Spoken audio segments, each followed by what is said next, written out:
Olá, amigos, amigas, tudo bem com vocês? Espero que tenham passado bem aí o final de semana. Semana já começou, hoje é o primeiro dia, né? Oficialmente. Aproveito para desejar a todos boa semana. Nós vamos hoje para a segunda parte do que eu tenho dito que é uma religião muito importante, não pelo número de adeptos, né, números de membros da igreja, da religião, mas pela influência que ela teve no cristianismo e no islamismo e pelo impacto que tem a religião na construção da ideia, né, do sionismo no século XIX, sionismo judaico, bem como o sionismo cristão, que talvez seja até mais perigoso que o sionismo judaico, né? Então, mas aqui é um curso ministrado por um professor, vocês sabem que sabidamente ateu, mas respeitador de todas as religiões. O motivo do curso não é demover ninguém a deixar de seguir a sua religião e muito menos comparar religiões e dizer esta aqui é melhor, siga esta, siga aquela. Não é isso. Eu sei que, para a grande maioria das pessoas, há uma curiosidade em saber sobre a origem das religiões, isso eu já falei no começo do curso, e conhecer outras religiões com as quais nunca teve nenhum contato. Eu vou falar aqui no curso de em torno aí de 21 religiões, se bem que várias delas aqui são tudo dentro do cristianismo, né? Eu vou falar dos rachas, né? Bom, esse é o plano do curso.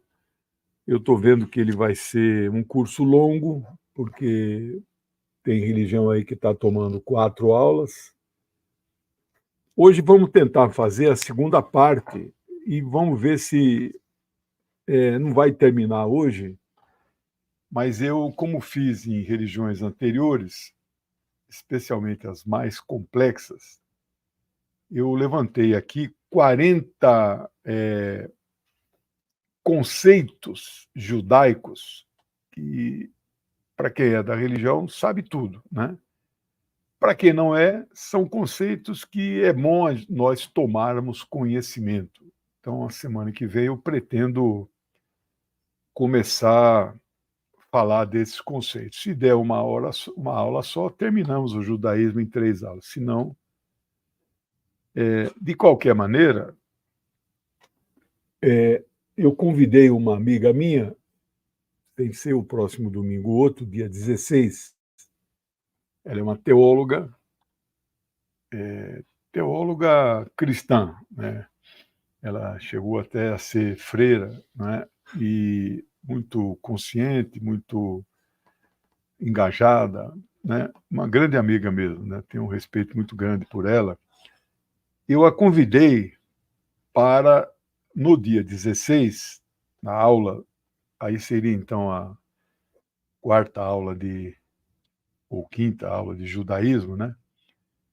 Para ela fazer uma exposição, porque ela me alertou hoje, durante o dia, trocamos áudios longos, né? Hoje em dia você não tem mais, você não fica ligando, falando, etc, né? Você manda áudio, troca áudio, é como se estivesse conversando, né, ao telefone. E ela fez um alerta de 2 tipos de judaísmo bastante diferentes, né? O antes do exílio babilônico e o depois. Eu estudei isso exatamente hoje para preparar essa aula. Bom, obrigado. E hoje o café chegou mais cedo. E ela vai falar sobre isso. Então não vai ser uma entrevista, porque nem eu tenho conhecimento suficiente para fazer uma entrevista com uma estudiosa da Bíblia, né? Então ela vai falar sobre a palavra, como dizem aí os protestantes, né? Mas ela se baseia na história. Ela também se baseia em achados arqueológicos, né?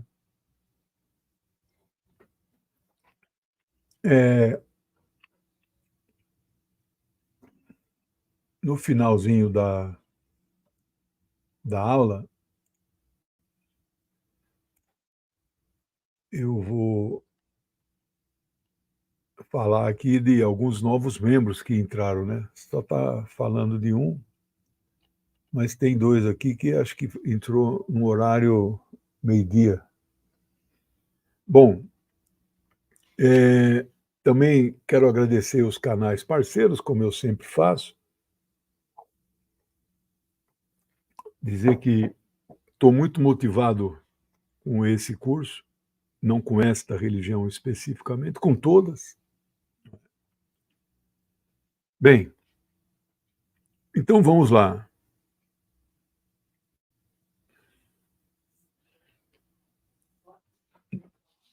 Ainda que em certo momento de consolidação da religião, ela tenha se tornado monoteísta, o seu Deus tem particularidades que o torna um Deus completamente humano e pessoal. Bom, por que eu começo exatamente aí? Foi o que eu falei com ela. Antes do exílio babilônico, havia fortes sinais de que o judaísmo, né, não era ainda monoteísta, ou se era, não estava consolidado, né?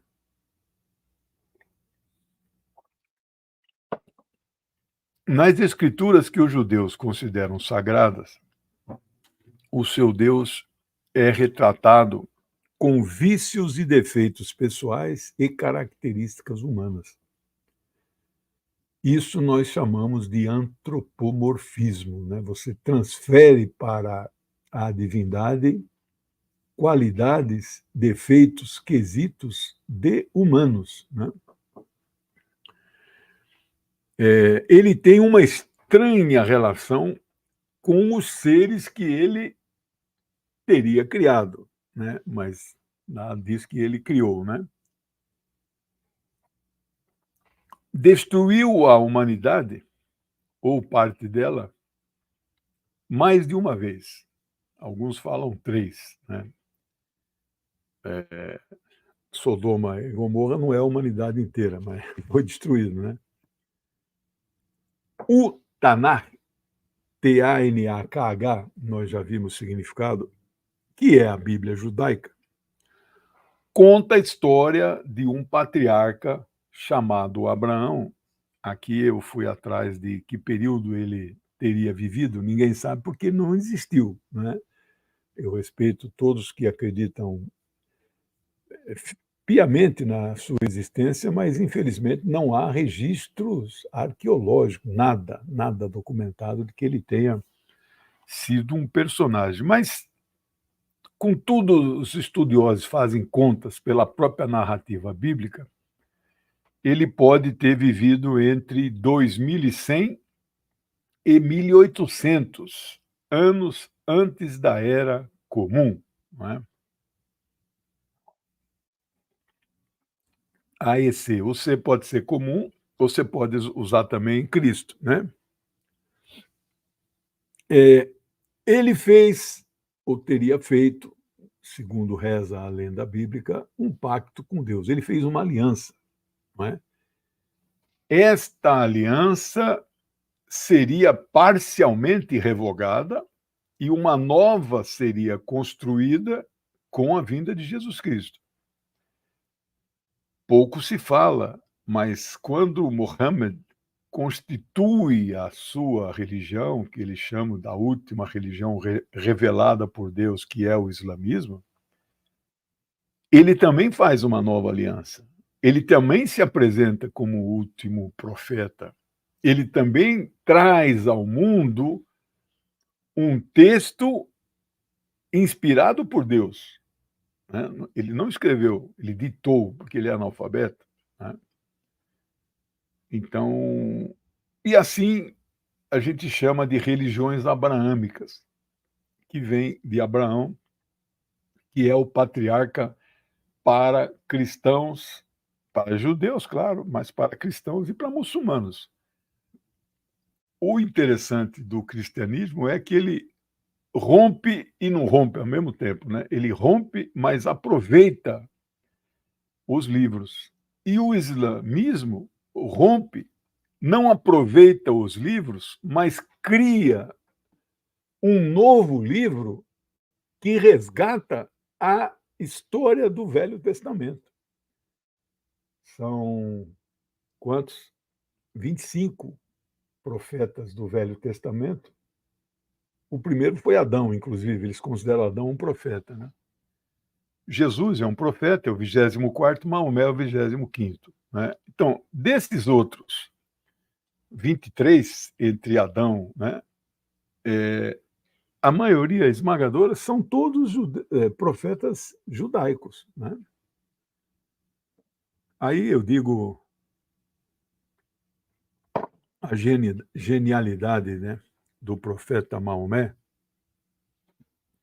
em criar uma religião, unificar um povo, estabelecer um império, né, consolidar uma língua, que para ler o Alcorão você tem que dominar o árabe clássico, né?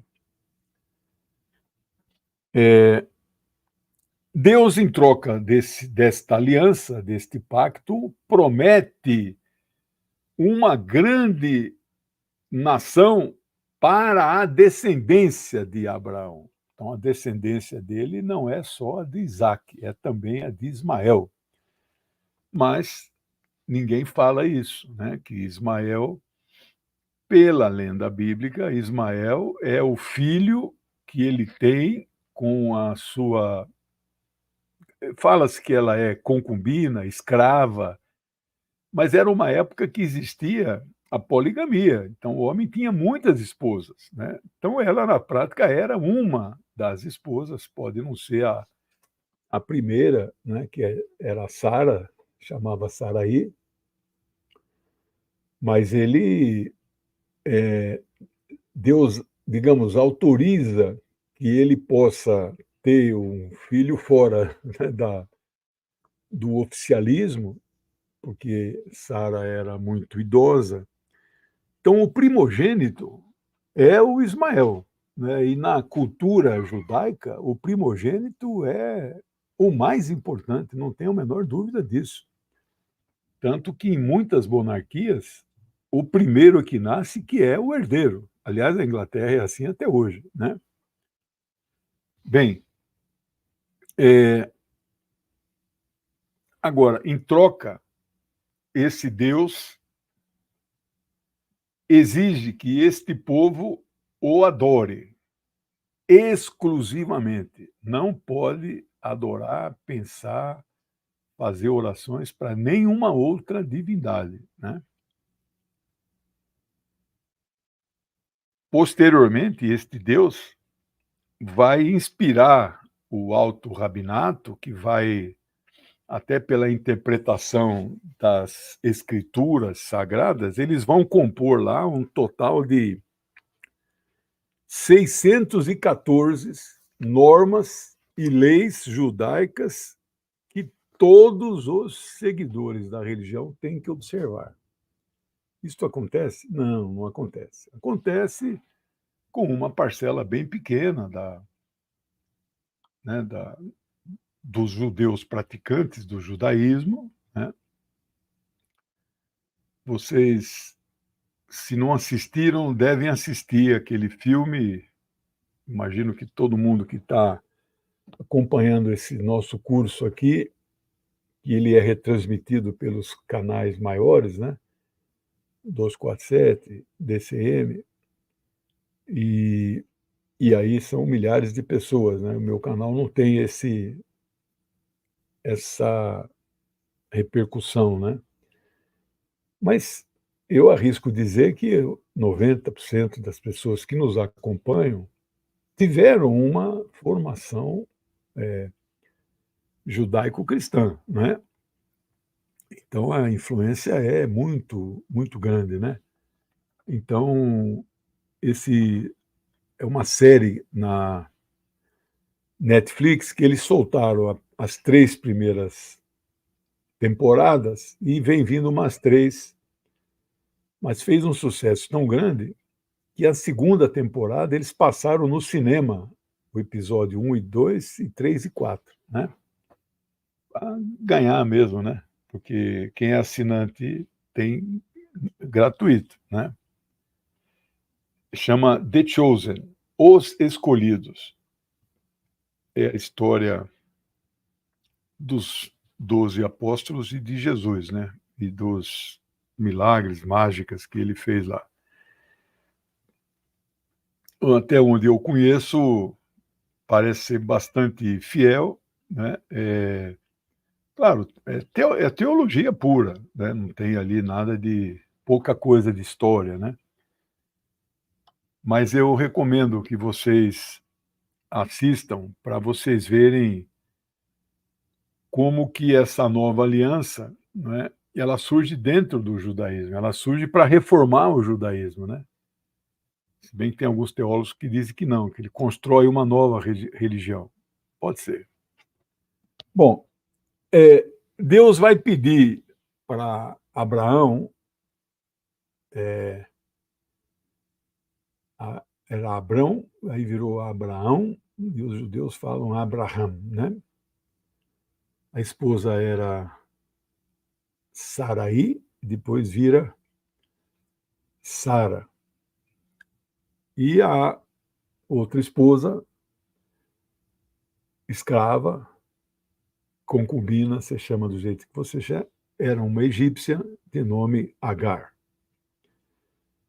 Tudo isso, volto a dizer, não há um centímetro, uma palavra que possa comprovar essa. Nada, nada, nada. Começam algumas comprovações lá por 600, antes da Era Comum, 700, né? Mas Deus vai pedir para Abraão uma prova da sua fidelidade e da sua subordinação, não é? A esse, porque ele está disposto a levar esse pacto, esta aliança até as últimas consequências. E pede o sacrifício do seu segundo filho, né? Isaac, que ele vai ter mesmo com Sara com 90 anos, mas para Deus tudo é possível, né? Então Deus diz para ele, pode ir lá. Quando você ouve na Bíblia, você lê na Bíblia o termo deitar, entenda-se, faz sexo, né? Acho um verbo interessante para não ficar falando, foi lá e transou, né? Para não dizer palavra mais pesada que transar, né? Bom, Deus autoriza ele deitar com a esposa e ela, segundo a lenda bíblica, ela tem Isaac, que passa a ser considerado como se fosse o primogênito, mas não é o primogênito. Houve um antes. A Bíblia não conta a história, né? A mãe sai com ele, né? E não tem registro, porque a Bíblia, o Velho Testamento, é um registro da história do povo judeu, né?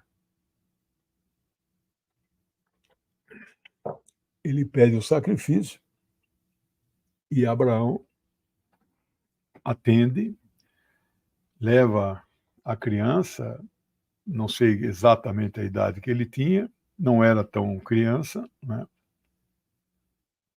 Deve ter explicado que ele tem que fazer isso para dar a prova para Deus e deita em uma pedra e vai fazer cumprir o pedido de Deus, né? E aí lhe aparece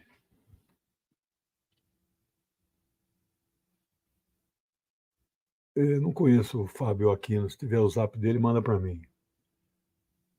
Daqui a pouco vai passar meu zap, vai passar o meu Pix, vai passar o site da minha editora, né? Parece o anjo Gabriel, para os árabes, Gibril ou Gibrail, não é? Tem alguns nomes que são claramente só judeus, árabe e cristão não põe praticamente, cristão até põe, né?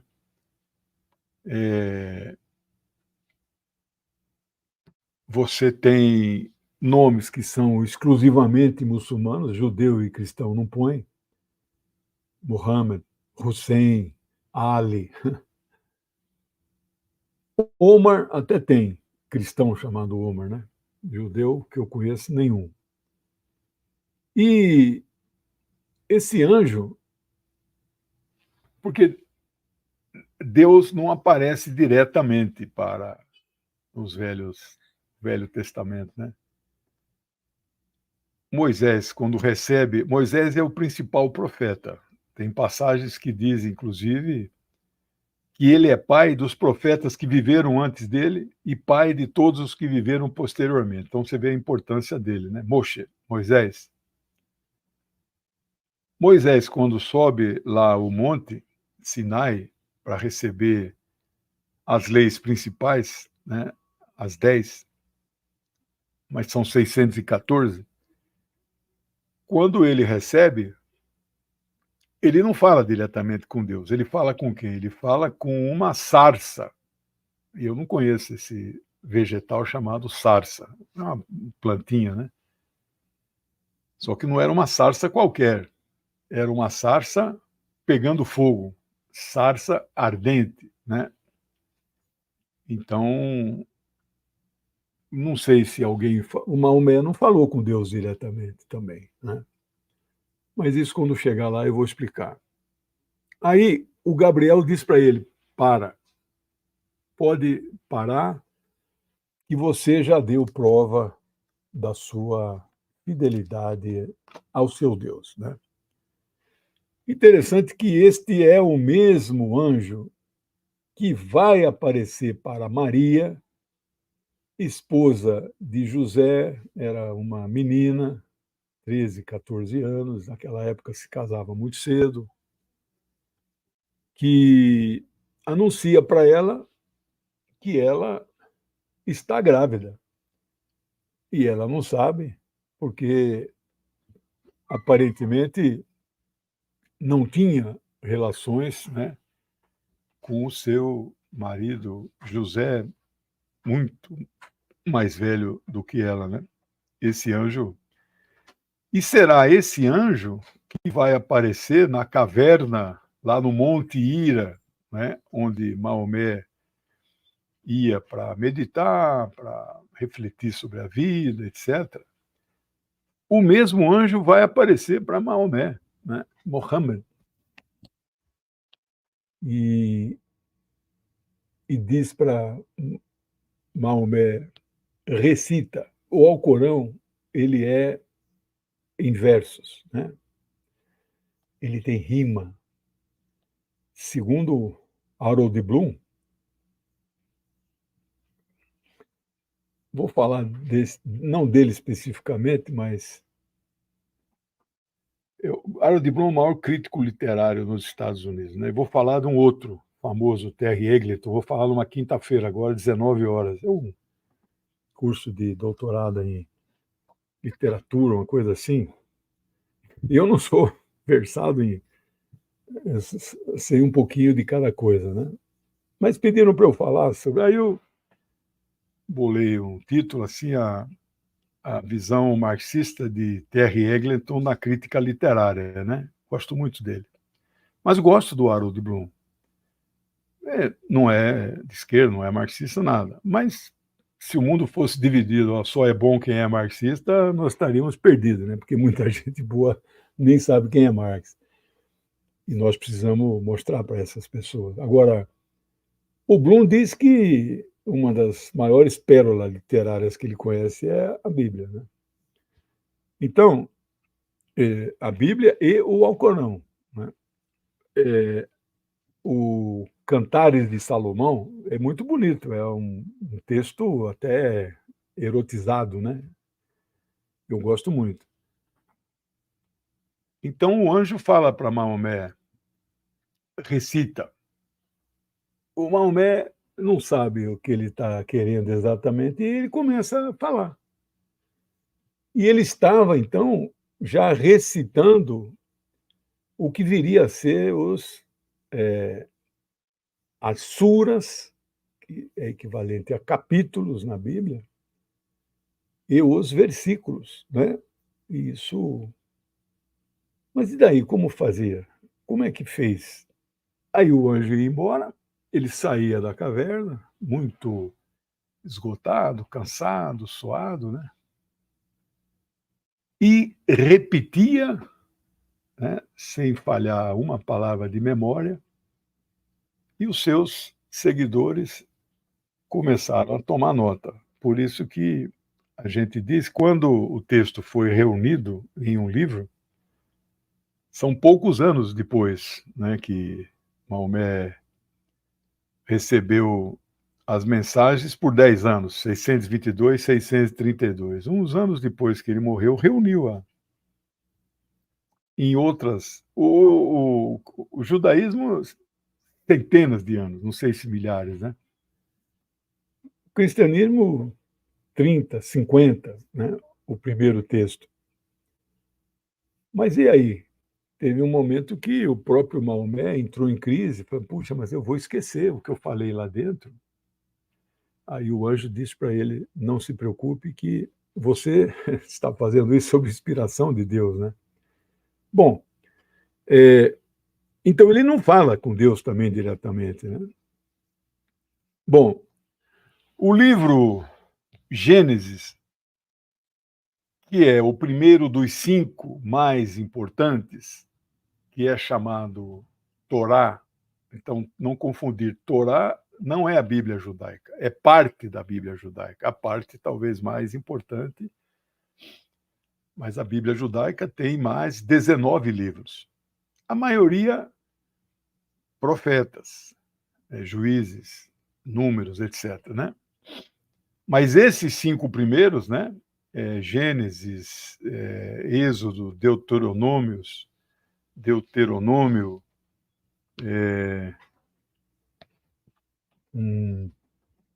eu lembrar daqui a pouco.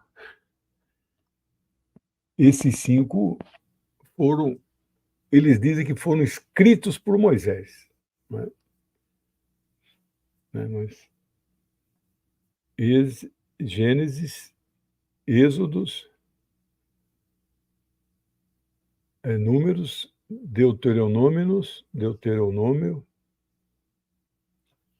Bom, e o Gênesis detalha uma genealogia que vem lá desde Adão, né? Uma descendência, claro, aí chega em Abraão, passa por Noé, né? Chega em Abraão, vai descendo, chega em Moisés, chega em Davi e Salomão, tudo vindo ali dos filhos de Abraão, né? Quantos filhos ele teve? Consta, tirando o primogênito, que pouco se sabe sobre a vida dele. Ele teve Isaac, que é o patriarca dos judeus, Zinrã, Joxã, Medã, Midian, Gisbaque e Sua. Não? 7 filhos e filhas, né? Pelo nome não é fácil dizer quem é homem e quem é mulher, né? São nomes estranhos ao nosso relacionamento, né? Em termos de netos, ele teve os seguintes, segundo o Gênesis: Esaú, Jacó, Sebá, Dedã, Efá, Efer, Enoque, Abida e Elda, né? Enoque aqui é o mais controvertido, né? O que ele escreveu não foi incluído na Bíblia judaica. E tem teoria da conspiração para cá e para lá, por que que isso não aconteceu, né? Mas nós não vamos entrar nisso. Da descendência de Jacó, né, que neto, né, da descendência de Jacó, é que ele terá 12 filhos, né? E aí vem as tais 12 tribos, né? A grande ordem que Deus deu, desde de Abraão, e passa pelos 10 mandamentos, além de amar a um só Deus, né? Adorar a um só Deus, deve amar uns aos outros, né? E então essa é um princípio básico dos que o judeu deve observar, né? Amar uns aos outros como Deus amou estas pessoas, né? Cada povo tem o seu Deus. Acho justo que o Deus dê instruções, proteja cada povo, né? E olhando o que acontece na Palestina e com o que estão fazendo com os palestinos lá, aqueles que dizem que são judeus praticantes, eles ficam em frente àquele muro fazendo assim, né? E orando, né? Eles amam uns aos outros, né? Nós estamos vendo o amor que eles têm. A substância do judaísmo são as leis entregues a Moisés, que é talvez o maior profeta da religião judaica. O Tanakh judaico, né, a Bíblia judaica, faz uma divisão dos profetas em profetas maiores e profetas menores. Não sei exatamente a justificativa disso, né? Mas o próprio nome está dizendo. Tem alguns profetas que escreveram livros e tiveram aí inspirações divinas, né? Fizeram previsões de magnitudes muito maiores, outros menores, né? Os maiores, os maiorais, Oséias, Amós, Miqueias, não, desculpe, Isaías, Jeremias, Ezequiel e Daniel. Não, esses são os 4 maiores, né? Os menores são Oséias, Amós, Miqueias, Ageu, Zacarias, Joel, Abdias, Naum, Rabacuque, Sofônias e Malaquias. Então são mais 11. A lei judaica leva o nome de Halaká. Refere-se a um conjunto de orientações, hábitos, costumes, modo de agir, práticas do judaísmo em geral, constituindo de alguma forma um sistema legal ordenado, né? Existe ainda o Birkat HaMizvot, são as breves orações que a religião judaica possui. Lá no hinduísmo, eles chamam isso de mantra. O mantra mais curtinho é o Om, O-M, Om, né? São frases que, faladas, têm um significado religioso e, em tese, você estaria se comunicando com a divindade. É uma conexão, um elo, né? Como se ligasse as duas tomadas e você entra em conexão com Deus, né? Cada um sente de uma maneira, tem pessoas que têm convicção absoluta que ao fazer uma oração, Deus já está escutando e irá atender o seu pedido. São pedidos pessoais, né? É o chamado Deus antropomórfico, já vamos ver.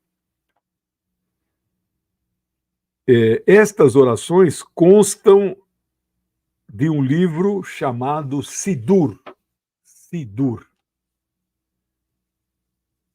Há um debate entre filósofos judaicos sobre se o Deus é um Deus imanente ou é um Deus transcendente, né? Eles não têm consenso. Até no limite, tem gente no judaísmo, que eu falo gente, estudiosos, rabinos, teólogos, né, que não, a questão principal não é saber se só tem um Deus, se é um Deus único, é saber se estão aplicando direitinho aquelas 614 leis, né. Mas o imanente é aquele Deus que está dentro de cada um e está relacionado com tudo no mundo, no dia a dia que nós vivemos. É aquele Deus que aconteceu alguma coisa, alguém fala: pelo amor de Deus, não faça isso". A minha esposa é muito religiosa, cristã, né, e ela às vezes fala: "Pelo amor de Deus, não faça isso", mas precisa pedir o amor do seu Deus. Não acha que é rebaixar muito o papel de tudo, pede tudo para Deus, para ganhar um futebol, para tudo. O Parece que o Flamengo ganhou aí do Vasco hoje por 6-1, né. Acho que as orações dos flamenguistas surtiram mais efeito e os dos vascaínos não, né. Isso me intriga muito, né. Qual o critério? Por que que Deus atende uns pedidos e o que eu acho interessante, minha amiga Simone chegou, o que eu acho interessante é típico dos noticiários, quando caiu um ônibus na ribanceira, 34 mortos, 10 sobreviventes. A televisão vai, né, especialmente nos sobreviventes. Entrevista lá no hospital, tudo machucado. E aí, como foi? Eles dizem: "Só estou vivo porque Deus quis". Para mim é intriga, né, porque não estou aqui fazendo um apelo contra a existência de Deus. Aliás, ao contrário, estou valorizando a possível existência desse ser superior, né. Mas a mim me é estranho o cara que sobreviveu achar que Deus o livrou e matou os outros 34, né. Quer dizer, né, aí eu vou levantar isso com os cristãos, ele fala: "Não, você não compreende,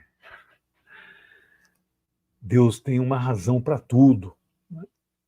Então, bom, esse é o Deus imanente, né. Por isso que tem polêmica dentro, até dentro deles, judaísmo, né. O Deus transcendente é aquele que independe completamente do universo, existindo, a existência dele é garantida independente dos seres e do mundo, né. E aos que digam que Deus é as 2 coisas, é o Deus interior e é o Deus transcendente, né. Existem alguns pensadores que estudiosos, eles chegam a dizer que existe, que se exige a crença em Deus, não deve ser uma imposição, a crença em Deus único, né. E aquilo, como já falei, o mais importante é a aplicação das leis de inspiração divina. Então, não sei quem diz que: "Olha, essa aqui é divina, esta aqui não é divina", né.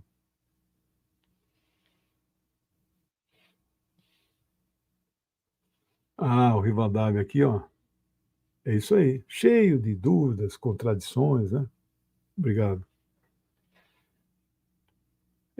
Os judeus ultra-ortodoxos, né, os vitrancinhas, depois vamos falar deles, eh, eles vivem estritamente, eh, para cumprir essas leis.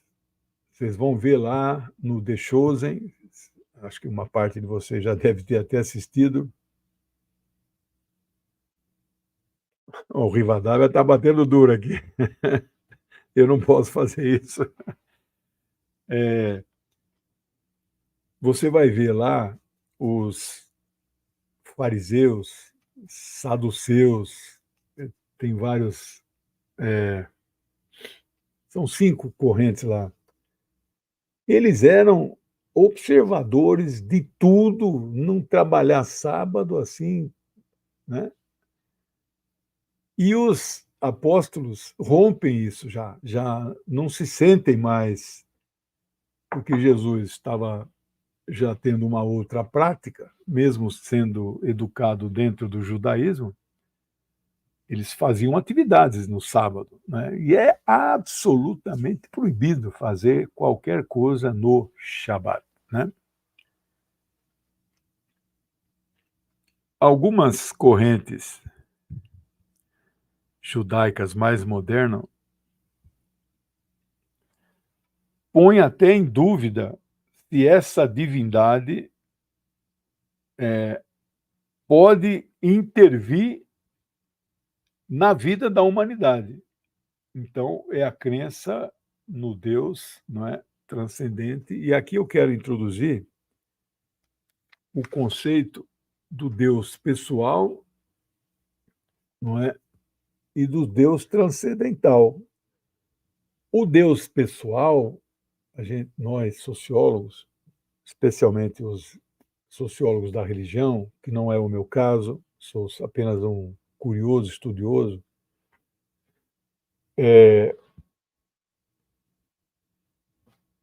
esses sociólogos, aquela pessoa que diz que fala com a divindade, pede coisas para a divindade, na esperança do atendimento, em troca disso, olha, eu vou agir assim direitinho, não vou fazer isso, não vou fazer aquilo, vou cumprir as suas leis, Senhor, e tal. Esse é o Deus absolutamente pessoal, né? Então, não vou nem falar aí números de estrelas e planetas no universo é muito maior do que a totalidade de grãos de areia que existe na Terra, né? Para ter uma ideia, é um número que ninguém sabe calcular, né? E mas esse Deus tem tanto o poder que fala com um por um, decide o futuro de cada um, está tudo traçado, né? Não tem como. A minha formação nos últimos 40, 50 anos, né, é uma formação que se distancia dessa concepção, né? É uma formação materialista, dialética, científica, né? Então eu tenho dificuldade. Mas até aceito, não é bem o termo, mas assim, compreenderia a crença, não é, meu amigo Rodney aqui, obrigado pela presença, até conseguiria compreender a adoração a um ser superior, criador, tá, deu lá, criou, desenvolveu, mas sai fora e tal. Então, não tem nenhuma relação, né, um, direta, né? Então, esse é o Deus transcendental, né? Então, eu diria assim que a graça aqui falando do Frei Beto é interessante. Eu diria assim que tem formas mais primitivas na crença na divindade que faz com que essa relação seja pessoal.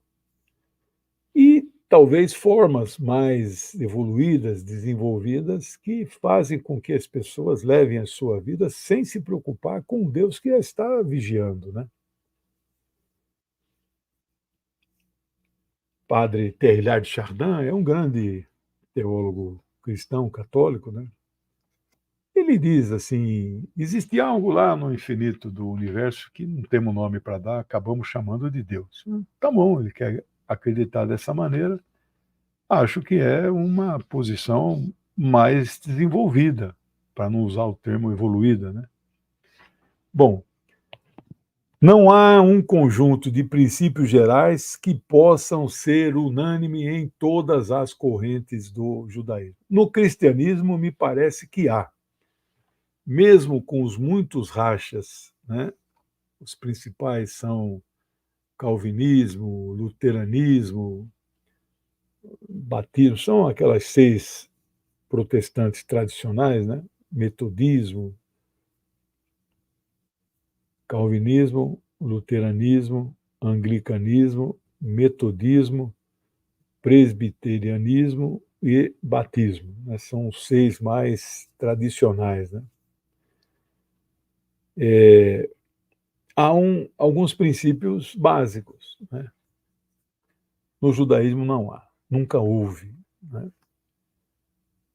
Alguém chegou mais perto disso, foi o filósofo judeu, mas nasceu em Córdoba, na Espanha, quando o Império Árabe, minha amiga Dani está aí, quando o Império Árabe ocupou a Espanha, a Península Ibérica, Espanha e Portugal, mais ou menos 700 anos. Não foi 100%, mas foi grande parte, né? Então, esse período Córdoba, né, ele nasceu em 1138, morreu em 1204, né? Então, ele morreu com 66 anos, já sou mais velho que ele, já estou com 67, né? Eu falei dele no curso que eu dei, Filosofia Oriental. Eu falei de 20 filósofos indianos, chineses, árabes, persas e judeus. Judeus só 2, né? E falei de Maimônides. O outro judeu que eu falei, ele renegava o judaísmo, né? Foi banido da que é o Baruch Spinoza, ou Bento, ou Benedito. Mas o Spinoza arriscou aqui, que ficou conhecido como os 13 princípios da fé. Esse aqui, Maimônides, não é Spinoza, Maimônides, né? Ah, obrigado, Maria Cecília.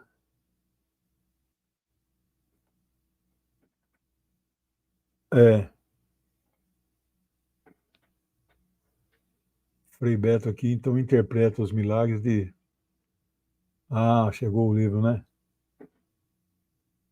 Não, eu sei que você não pretende ofender ninguém.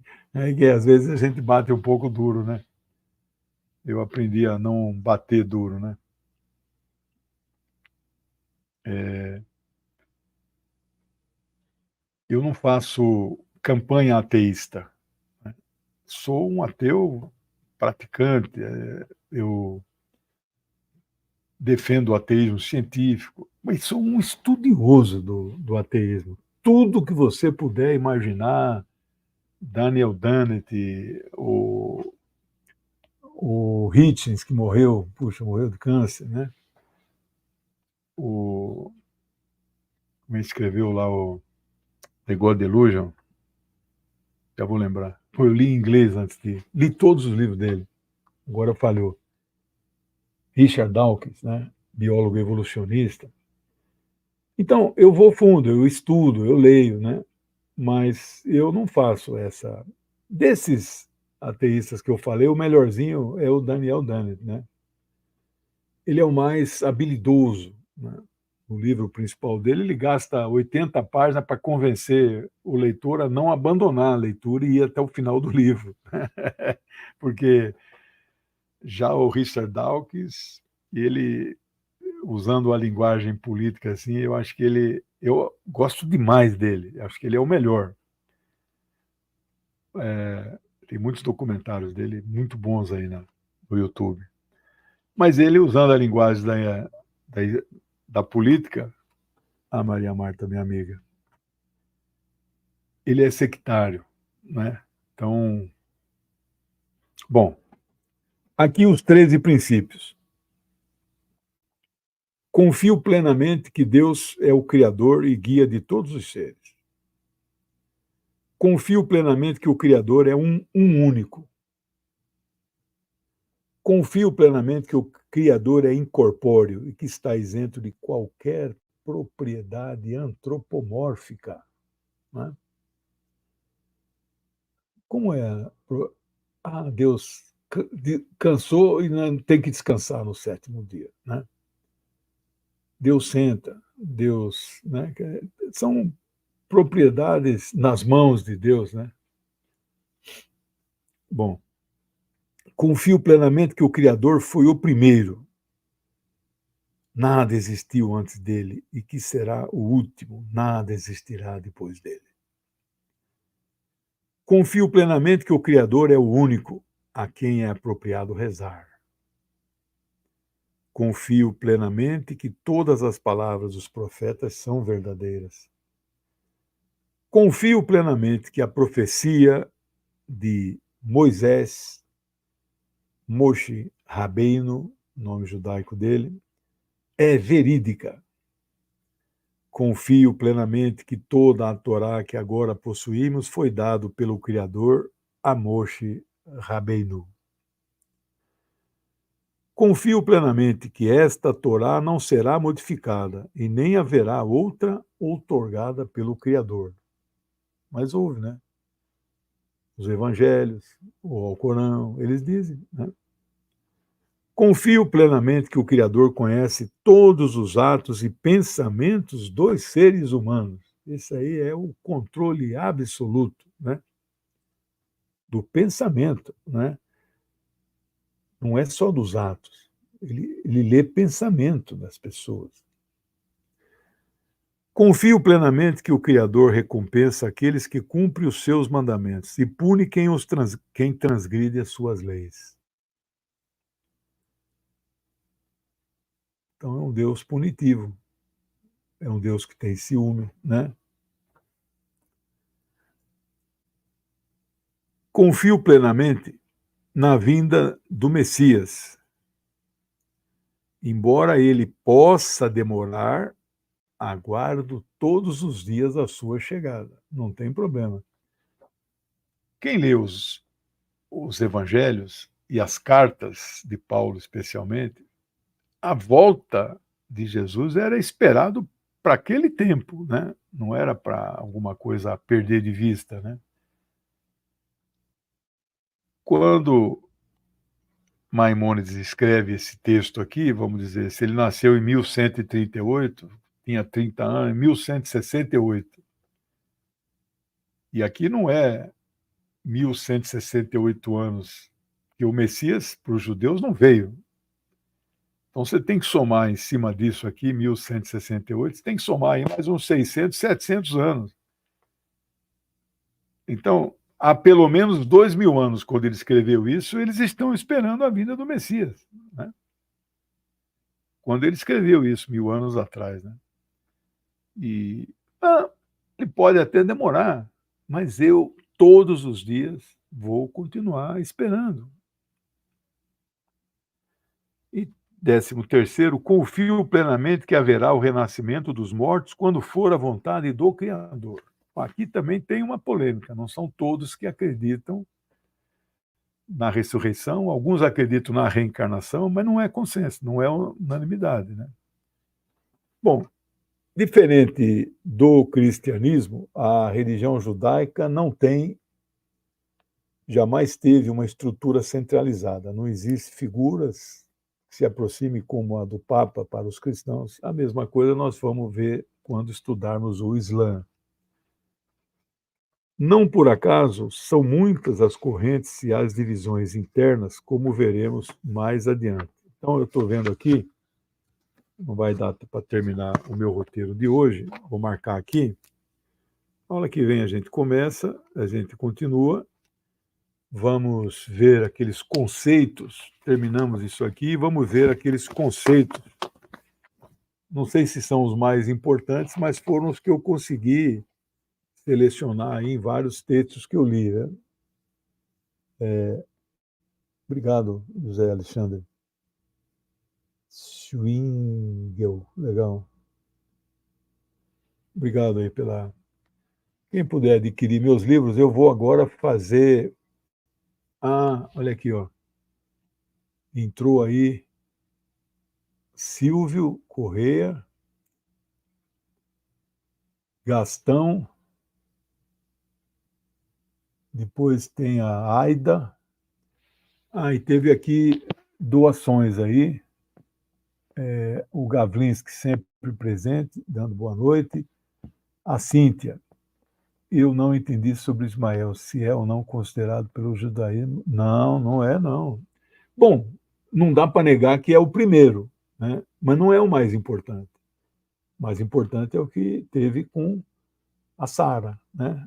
Digamos, a esposa oficial, tá bom? E ele some da Bíblia, não tem? Vai lá ler lá, você não acha a história dele, né? A Graça me mandou uma mensagem hoje muito bonita. Eu acho até que eu tenho esse livro, mas não li. Tem muita coisa que eu não li. Marisa, minha amiga, sempre um bom papo, obrigado. Eu não lembro da Marisa, o companheiro dela, o Assis, é meu amigão, né? Mas devo ter cruzado com ela. Bom, pessoal, eram isso, acho que não esqueci de ninguém aí que fez doações, todo mundo que entrou nós anunciamos. Agradeço muito, desejo boa semana, lembrando que de segunda a sexta, 10h30, ao vivo na TVT, amanhã vamos comentar o resultado das eleições do México, as eleições da África do Sul. Terminou as eleições na Índia, mas nós não sabemos o resultado, porque foram 44 dias e 900 milhões de eleitores. Então, não vai sair amanhã nem uma primeira prévia, né? Bom, muita coisa acontecendo na geopolítica mundial, muita, né? Terceira guerra pode estar em andamento, e eles querem que a Ucrânia ataque a Rússia dentro da Rússia com armas da OTAN, né? Aí já viu, né? Está feito Então tem muito assunto. Quarta-feira, amanhã, 19 horas, eu estou no Painel Brasil com a minha amiga Rosa Sarkis. Quarta, às 13 horas, eu estou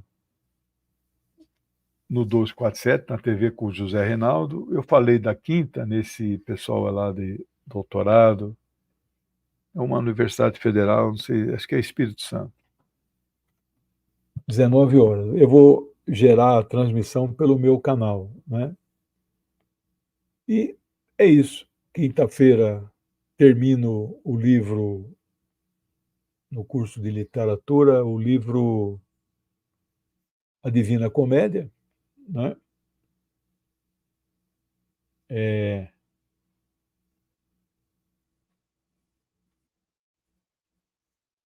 Estou aqui tentando lembrar o quinto livro do Gênesis. Vamos ver aqui o oráculo de todos os tempos.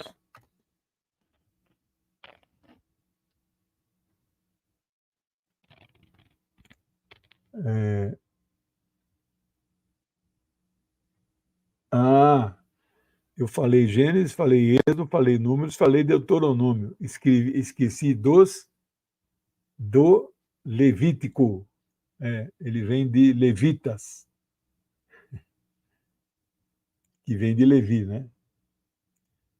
Bom, é isso, pessoal. Boa semana para vocês. Qualquer coisa eu vou entrar mais vezes, extraordinário, fazer mais live no meu canal, né? Porque eu faço muito em outros e não faço no meu, né? Então, tudo de bom para você. Obrigado aí, tivemos uma audiência bem alta hoje. Boa semana. Um beijo em todos vocês. Tchau, pessoal.